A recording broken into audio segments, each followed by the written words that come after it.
Девушки действуют жестко, тренеры вот-вот сорвут голос. Болельщики только успевают следить за движением мяча. Это финальная часть молодежной спартакиады по регби-7.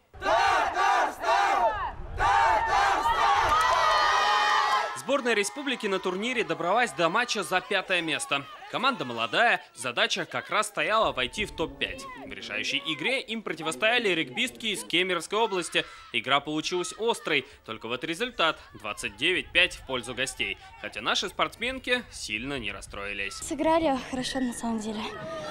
Самое главное, что поборолись, попытались, переделали те схемы, которые хотели, отыграли в свое удовольствие. Жесткие схватки, да? То есть жесткие, да. Ну, бывают такие моменты. Но если ты к этому готов, то ты сможешь все сделать. Бывает, за волосы дергают.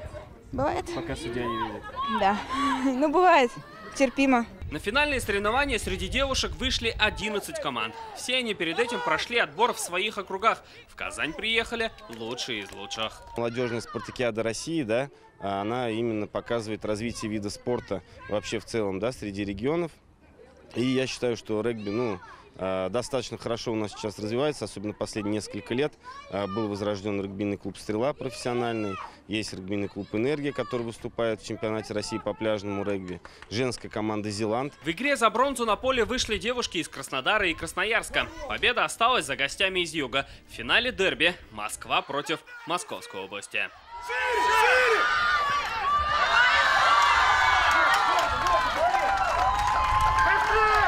Регбистские столицы лидировали на протяжении всей встречи, но соперницы их далеко не отпускали. В итоге победителем стала команда из Москвы. Счет 19-12.